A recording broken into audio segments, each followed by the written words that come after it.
Welcome back to the Endurance Physios Podcast. My name is Dr. Sam Rockwater. I am joined, as always, by Dr. Will Gonzama. Howdy, Will. How you doing? What's up, Sammy? I'm doing awesome. Good, man. Today's topic, one that we probably are constantly trying to get better at, but we want to talk today about balancing work, life, and endurance training. So people often say work-life balance, but what the heck does that mean these days? And also, too, knowing that we are both endurance athletes, and that is time-consuming because you are training for a sport, oftentimes that is multiple hours in duration, and so that can be very challenging. So we want to kind of tackle the topic today, kind of discuss the challenges of each, challenges of work, challenges of life, challenges of endurance training, but also how to try and balance that. So like strategies of how to balance like work-life training better. I know myself personally, I am always in search of this, and there are times when I'm really good at it and times where my wife will 100% agree that I am not very good at it. So who knows? Maybe I'll even learn a little something here. That would probably be very helpful. But let's dive in, Will. I want to talk about discuss some of the challenges of it. And I think um, like work demands, family demands, personal demands, and like comparison to other people, like how like what's the biggest challenge for you? Like in work-life balance, what's the biggest challenge for you? Yeah, like if we're debating between like family demands, personal demands, work demands, Yeah. man, Yeah. that's changed. The answer has changed at different phases of my professional career. But right now, I would Of say course. family demands. I've got two young kids, so I've got a 3-year-old son and a 15-month-old daughter, and so everything.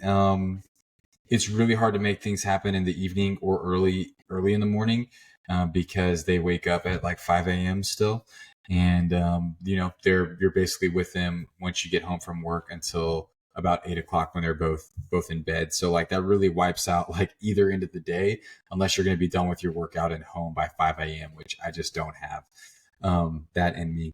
So it's not to say that you can't do it, and I'm fortunate. Like, life kind of ebbs and flows. And so because my family life is more demanding and in a good way, like I wouldn't trade that at all. Like I still definitely enjoy it, but it is a challenge for training. I'm fortunate that like I have, for the most part, have more control over my schedule being a small business owner than I would if I worked for somebody else. And so most of my workouts during the week are happening in the middle of my workday, and then working on either end of that. So, that work demands are there for sure.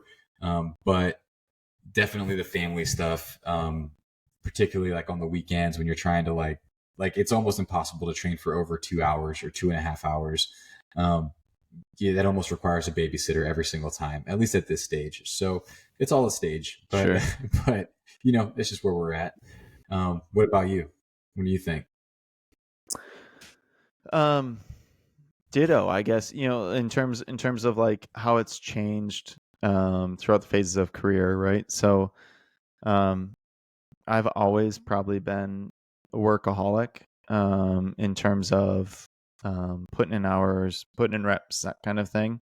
Um and I also, too, by all means, I don't even know if she listens to this or not, but my wife, I have to give a huge shout out because she has been extremely accommodating for my endurance athlete journey and being able to train. But I think um, because I'm a workaholic and I admittedly am definitely type A personality, seeing that I was a triathlete and fit into that gross generalization of triathletes being type A, um, that the hardest part for me has always been family. Now, my wife and I, it's just my wife and I, we don't have any kids, we don't have any pets.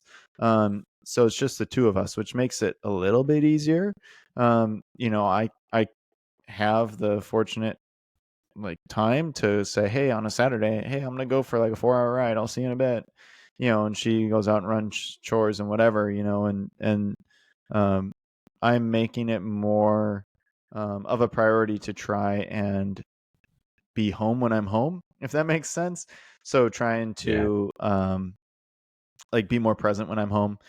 Easier said than done, especially too in this day and age when you're expected to be as a business owner on social media and whatever, and you're trying to balance everything.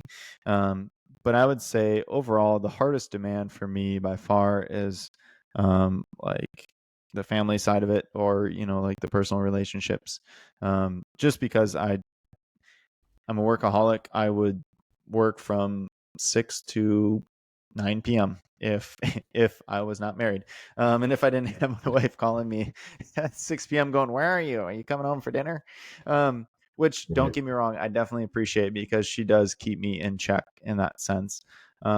But that's something though where I find that is 100% my downfall and my challenges in like work life balance is the life portion. It's never been the work portion. I've never been one to shy away from putting in the work and doing the work, whether that be actual work like physical therapy work or endurance training work. But it's always been the life portion for me. So I Yeah. yeah, I gotta give a shout out to my wife, because she's been extremely accommodating over the almost 10 years that we've been married. That, and prior to that too, you know. So Yeah. Yeah. um, Yeah. I hear that, go man, ahead. for sure. No, I hear that. I hear that. And I think that, yeah, it definitely can echo having a spouse that is accommodating, one, but I think two, I've never met Allie, but I'm sure that she's accommodating for the same reason that Michelle, my wife, is accommodating, because they realize that endurance sports for us, unlike so many others, like it's not just a hobby that we do, but it's like who we are. Like in a way that you could argue it's our profession. We don't get paid Mm-hmm. to do it, but like Sure. we live it. You know what I mean? Like we treat those clients It's day in and passion. day out, and that's It's part of passion. like it's passion, right? So it's more than that, right? And so Yeah. I think that you can they realize that like if you limit that um, to an extent, that like you're just not you're impacting us so like negatively, and we probably wouldn't be very happy. So yeah, so I definitely can Yeah. echo that for sure. Yeah. Um, I think one so other thing too is I know Allie for sure um when she goes to the races and stuff, she's always really happy when I do well, because it kind of is like a little payoff, right? She's like, okay, all those yeah, Saturdays when you just decide to ditch me in the morning, you know, you know, yeah, okay, cool, it paid off. Like, he's happy. He, did as well as he wanted to, and I'm happy for him because he did really well, and that kind of thing. And I know she's told me that before, and it's like, okay, like I appreciate that, but like I think more recently it's kind of set in when it's like, oh, like thank you actually for like allowing me to do that, and allowing me to race and to enjoy that. But yeah. I think I've realized too. I realized that too, and I think someone who kind of made me see that and it's kind of a motivating factor, right? Is like I recognize that my time away training, which I do truly try to limit it to where like my kids don't even notice it, but that it's a sacrifice that the whole family makes in order for me to do that, and and to go to races and to sponsor races and things like that. And so like when I'm at them competing, like I'm not gonna like I'm. It's motivating to finish one when it's like super hard, and then to just like do your best, like to do what you set out to do, because like so many people made sacrifices for you to get there, right? And so before, when it would yeah. be easy to like turn around and be like, no big deal, I can go back and do another race next weekend. Not the case anymore. So you really Mm-hmm. make it count, because like so many people had to do things and make sacrifices for you to be there that day. Yeah. Um, No, that's 100% it, exactly. What do you yeah, think about like strategies though to like balance, like I know that we've talked about a few different strategies in the past. Like, I know one strategy um that I've used, and a lot, is really like having a training plan and really being able to either have a coach and or like have a plan. Now, I have been self-coached for 95% of my endurance athlete career outside of swimming. So I was a collegiate swimmer. I obviously had a coach then. But in terms of triathlon and cycling and running races that I've done in the past, I haven't necessarily had a coach, but I've always had a plan and always had an idea of what I'm going to do. So then I'm not waking up and going, oh, gee, what should I do today? Oh, I better get a 4 hour ride in today. That event's coming up right around the corner. I think that's one strategy that I've definitely used, is to really have like a set plan. And so then when you wake up in the morning, you can just execute and go.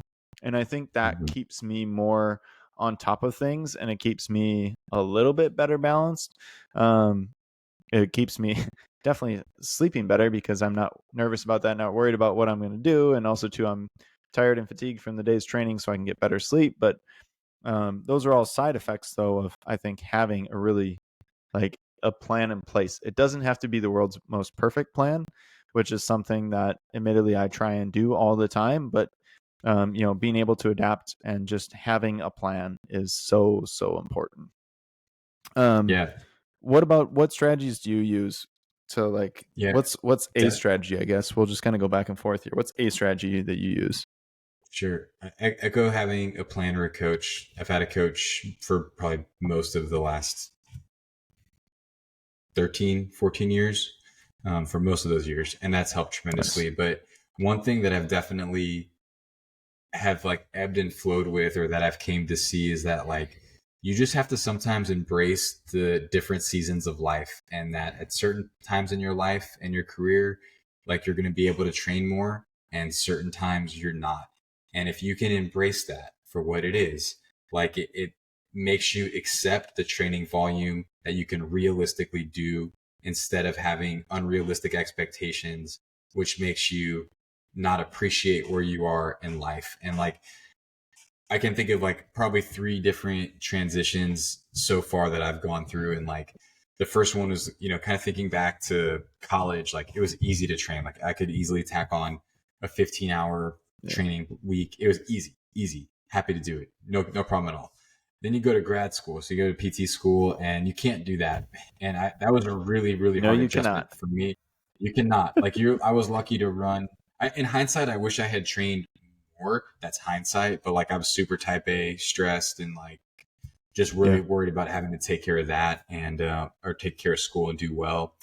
And so, training wasn't training. Like I didn't have a coach for the first 2 years, and I finally did my third year. But you just have to embrace, like, that was a very hard transition for me, because I had it, like, you had it one week and the next week you did not have it anymore. And that was hard to kind of cope with that. But you get better at it as you go. And then I think the biggest and most difficult one was definitely when we started a family. It was, it's kind of the same thing. Like one day, you're basically can do whatever you want to, and then the next day, like you just have so much more responsibilities, right? And they're beautiful, right? And I Kids will do was that to you. they'll do it to you. And I was, for this one didn't feel as like, it's not as abrupt as PT school, because like it's coming, and something that in some cases you planned for. But Sure. I could it's been sometimes I'll have the temptation to like commit to something like really, really big and say, hey, I'm going to do, I don't Hmm. know, an Ironman, right? Like, oh, that sounds awesome. Like, I would like to do that one day. But realistically, like, I can't do that right now. So, like, I'm just very aware that in the season of life that I'm at right now, if I could squeeze an 8-hour training week, that would be amazing. If I could do a 10-hour one, that would be incredible. But like, I'm okay with that. Like, I think I can be pretty fit with 8 hours, and I don't want to miss any of this time when I'm with my kids. And my wife would let me, if I told her I had to train 4 or 5 hours on the weekend, she'd let me do it. But like, I don't really want to do that. And I think something that was kind of really moving for me when we had my son is when he was a little guy, or having one kid, like it was still fairly easier to train, than with two.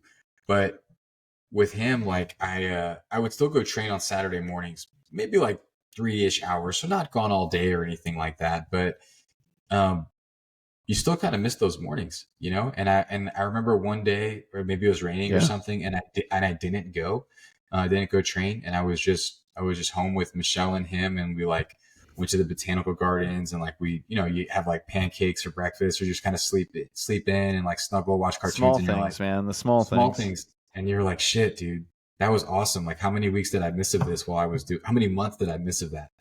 Or when you were going to group rides in the evenings when he was like super little, and you're like, shit, and then you don't, and you're like, damn, like that's like super cool to do bath time and I don't know, read stories and stuff like that. And so I'm just very Hmm. accepting of where I am in life, because I know that those times are also temporary, and I kind of think of where I'm at now as just like, you know, you do the best you can with the time that you have, and in the future, like I'll be able to train more, if it's that important, right? So all of my point, getting to just embracing the different seasons that you're at in life, because some of those times in life, like you don't get to do it twice, and for the most part, training will be there. So that's my number one tip for sure. I'll tip it back over to you, man. What's your second strategy? Yeah, I think one thing that I learned, especially during my sports residency, is that you have to utilize those windows of opportunity in your day to get stuff done. Um, I had little to no time to do anything. And in hindsight, it's really kind of crazy, but I did an Ironman, and I got a personal best or PR or whatever you want to call it, personal record, while I was in my residency, which is just kind of crazy to think about, because you're already insanely busy in your residency, in doing didactic work. So like book work, you're also doing lectures, you're doing stuff on the weekends, you're going to the training room. Like I was at a local high school, so we were going to a local high school training room 2 days a week, and you're, doing Friday night lights and Friday night football, and you're there until 11 p.m. And then, Saturday, the group ride doesn't start an hour later just because you went to Friday night lights last night. So, looking back at it, it's pretty wild, how I was able to get it done. But I think the biggest thing was I would also use every single window of opportunity to essentially try and either get ahead at work so then I could have a little bit more family time, or a little bit more time to train. So, one example of it was, I would go out and I would do a lot of like my accessory lifts. So I had a lifting program. Now, obviously, again, some is better than none. And so I had a lifting program that I was following that I wrote up myself, um, for my training program, is almost like a little beta test. More things to come on that. But essentially, I would do all the accessory lifts with my patients throughout the day, depending on what their injury was. So, if they had an ankle injury, I would get all my ankle accessory stuff done. If they had a shoulder, I'd get my shoulder work done with them. I essentially would just try and like hop in with I was showing them a lift, to try and get that done. And then over lunch, I would get like my big lifts, like my squats and my deadlifts and whatever. And so I would, um, you know, do a couple quick lifts, slam some food, and then see my next 1 o'clock patient, which wasn't probably, again, not like the healthiest work life balance. Um, but it was one way though that, I had to get so much in a day, and that was something that I did, um, to try and give myself more time at nights than I could be with, my wife, and like be more present. So then I wasn't studying, or studying at, up 2 a.m. or whatever. Instead I was only up until midnight. Because I did my lift and whatever else, during the day. So I think utilizing like those small windows of opportunity to try and get like the small things done, just check it off the list and get it done. I think that's probably like another strategy for that balance. I try and make a checklist in the morning of what I need to do, and then I try and knock off as many of those things as I can and try and be most efficient. If I know that I have, 20 minutes before a meeting or something like that, and if I'm able to, I have two people or I have a person to strength train program for, like I'll do that in that 20 minutes, like boom, just get it done and go. Just trying to utilize any little window of time, like when I'm at work for work, has been really helpful to try and get me to like get a little bit more family balance in my life. So that's been super helpful. I don't know if you utilize windows like that at all either, but that's something Man, though that's been really helpful for me. yeah, definitely. I think that's something that a friend, a client, a great trail runner here in town told me when my kids were younger, when I was like a new dad, and she's a mom of three, and she was telling me how she would always basically have a pair of running clothes in her car, and she'd like, sometimes I'd finish seeing patients, and I'd have an hour before I had to pick up my kids. I had my stuff. I could park at the school parking lot. I could go run for 50 minutes, and then I could walk right in and pick them up. And that's utilizing a window. Boom. And so you Yep. just stop getting picky on when you're getting it done, and you just get it done in those gaps, because sometimes Get you're her not going to get more done. than one. Get it done. Yep. But yeah, definitely utilize the windows. I Hit me think up with another one for you, Will. this is a big one, man. And thankfully, like, I don't really feel myself getting pulled into it, but I see a lot of my clients get pulled into this, and it's the comparison game. So people who compare Oh themselves God. to others, or Yes. kind of get caught up in the numbers game. And, I think that there's like these stigmas in the endurance world of like, you're considered serious if you run over an X amount of miles per week, or if you ride over X amount Yes. of hours per Yes. week, or if you train over Mm-hmm. X amount of hours per week. And I think that that's just so bad. It's not really, and I think again it ties into my last point of like, you don't know what season another person is in their life, and you don't know what other time constraints they have, right? Like, I think, you don't know if that person is single and no kids and just a work from home job, not docking any of those things, but like, you could maybe argue that that's easier to train over 10 hours a week than someone who is a busy professional, is starting a business, someone who has kids, or any combination of those, right? And so like, you can't compare yourself to others. And I've definitely like seen my clients fall into that pit of doing so. And so, you just have to, again, just embrace where you're at, and don't worry really about what other people do, because you can be plenty fit, um, doing less, doing less than 40 miles a week of running, or doing less than 200 miles a week of riding. You can definitely be fit with less. I don't know. You I've get run caught up into a in, lot of triathletes. Go ahead. I was going to ask if you get caught up in that at all, or I'm sure you see that with your clients as well. Yeah, I have never personally gotten caught up in that. But also too, I think that stems back. So when we were swimming, when I was swimming in college, our swim team and our coach took a very different approach um, to the swim season. So we did sprints right out of the bat, and we did not pound yards, which is what a lot of coaches do, especially in the early season. I mean, they'll just 8, 10K in a practice, and then rinse and repeat 4 or 5 times throughout the week. And so there will be people who are doing 50,000 yards in a week, 60,000 yards, 70,000 yards. We're in a Division 3 program at the time. Now it's a Division 1 school, but it was Division 3 program. And I mean, there were guys and gals who were doing 60, 65K a week in terms of like yards. And our average practices were like 4,000 to 6,000 yards. So we were like half of that. Um, and so I've never really gotten caught up into that, because when I was brought into that swimming initially, I was like, oh my gosh, we are not doing many yards, but this is great. Like I'm enjoying this much better. It's more enjoyable. Like you're tired. Don't get me wrong, you're exhausted, but you're not like dog tired. You're like, oh my God, I can't lift up my arms.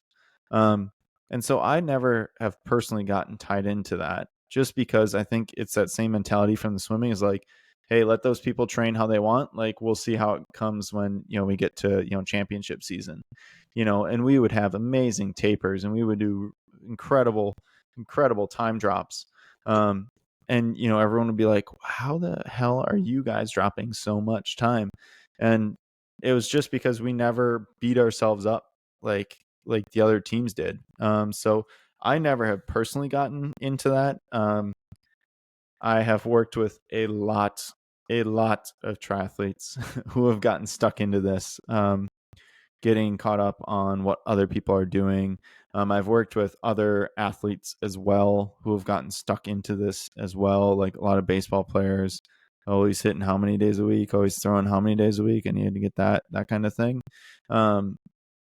I've worked with some football guys who are in track. Track is notorious for this too.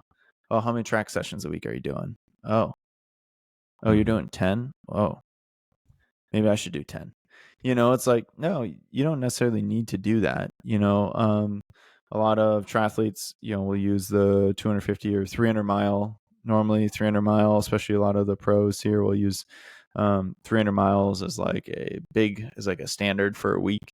But it's what you fail to see, and when you're comparing it to other people, is what type of intensity they were doing and why they were doing it.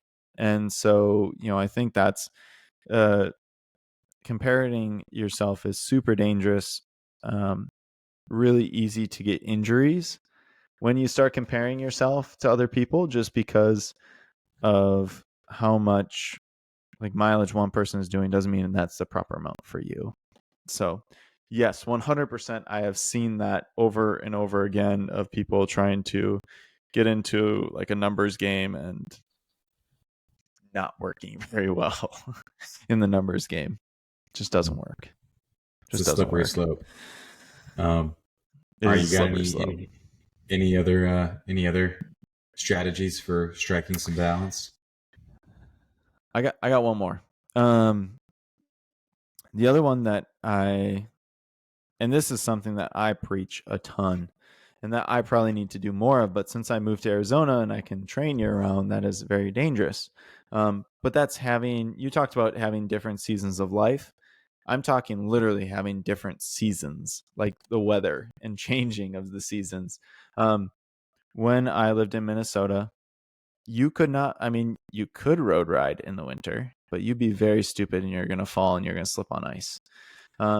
So we did a ton of cross training. We would do fat biking if you really wanted to get into it. But before there were such things as fat bikes, you had things called cross country skis. And so we would cross country ski, downhill ski, we would snowshoe, we would do ice skating, we would go play hockey. Like everyone growing up played hockey. We would do all sorts of different cross training things, and that was extremely helpful.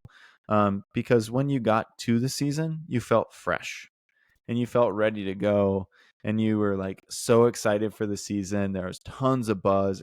Arguably, it was much, much more fun because yes, you didn't train all year round, but like there was a definite start and definite end to the season, and those were very much celebrated. Versus in Arizona, one thing that I've found is that off season is 2 weeks or however long you want to take, because you don't have to take an off season. I'm sure it's a little bit of the same way in Texas where you are. But that I find is super challenging for a lot of athletes, because you can train year round and like, oh, well, like the weather's so nice here in the winter. Like, should I take it off? I don't know, and it's like, yeah, no, 100%. You should take off. You should take like 2 months off. You should take 3 months off, maybe, Okay, I know, you like running. I understand that, but like, don't have structured runs then. Just go run for fun and run as fast or as slow as you want to. Go have social runs. Go run to the coffee shop and then run back. Like do different things to try and switch it up if you don't have definitive actual like summer, spring, fall, winter, like actual different seasons. I thought when we did have winter, it was really great because you had no other choice but to cross train. Like it just wasn't going to happen. You weren't going to have any other training to do. When I was a triathlete, sure, you could swim year round, indoor pools, you can swim, but like you can run, but it's really cold, or you're on the treadmill and that's not much fun. And you can bike on a fat bike or on a trainer, but that's not much fun. It's much more fun when it's snowing to go out on some cross country skis and have fun outside, go snowshoe and have a beer with some guys and gals, and go make a fire out in the middle of the woods, or just stuff like that. And I think it's really important for endurance athletes to have a full off season. And Mhm. I think having that full off season also too allows you to recenter and refocus with your family and take some of that time off of endurance training and putting it back into your family, which I think is super important. Creates balance, which we're all talking about, man. But Creates yeah, balance. I agree. I mean, I've never lived anywhere where you can't theoretically train year round. I think kind of reverse here is like our summers kind of lend maybe to not training as much just because it's so hot. But dude, I'm with you. Like kind of Mm-hmm. echoing Same. what you were saying with like the getting excited for the season is, if you kind of, Yeah. I kind of look at my year as like, having the cyclocross and fall mountain bike season, when it's like awesome to train outside. And right now I'm doing a block prepping for some Xterra off-road triathlons. And like, I am so like, I'm Nice. really enjoying the training that I do now because there's multiple things going on, Hell yeah. but like, I'm so excited to like ride my bike more later in the summer and then going through the fall, like primarily be on my bike. Like I'm already looking forward to that, but I'm enjoying where I'm at now. Right. And then at the end of the winter, I'll probably be like, dude, I need a little break from this. And then you just kind of reset, refresh, and go into the next, um, events or whatever discipline you're training for. But I think taking a little bit of a step back to the point where like you begin to feel excited, like that's a really good thing. It's a really good thing. It tells you that you're fresh. Versus if you don't feel that, then Yeah. like, man, you're probably burned out. That was a good Yeah. one, Sam. And Good one. I think yeah, I think that's I mean, arguably that's probably one of the most important things for longevity and endurance in the endurance world. Um, but I also think too, like we talked about a lot of really good um, strategies and a lot of good things to like think about when you're thinking about work-life balance, and taking steps back and doing different things, is and evaluation of, is the juice worth the squeeze, whether that's work or training or family time or whatever. Most of the time the work is, or the juice is always worth the squeeze with the family. But more or less with like endurance training and like work and jobs and stuff like that, sometimes saying, is the juice worth the squeeze tends to be really helpful. But Mm-hmm. um, if you don't have anything, Will, let's wrap it up. I think that was I really agree. good. I think so too. I got Awesome. nothing else. Cool. Well, thank you, everyone. All right. Thanks, everyone. Thanks for listening. We really appreciate it. Um, best thing you can do, actually, and I am actually really curious because like I said, I'm always working on this. But let me know what you guys do for strategies. Let me know in the comments. We do take a look at them. So punch in the comments on YouTube and anywhere else as well. Super helpful. We'll post some stuff on Instagram too. By all means, leave it in there as well because we do read those, and that's always good for people to see. But please like, subscribe, and everything in between. If you can, please tell a friend because that's how we can grow this the most, and try and affect and help as many people as we can, which is really our goal with this podcast. So please tell a friend, and let them know about our podcast. Um, for Instagram, you can find me at the Endurance Physio. The and endurance both have their own separate E's, so there's two E's in there. The Endurance Physio. Will, where can people find you on the Insta? You can find me at Will Gonzaba and at my company at Almost Park Physio. That's OLMOSPARKPHYSIO. Awesome. Thank you guys. Thanks so much. Thanks for tuning in, and we will see you guys next time. Peace. Thanks, y'all.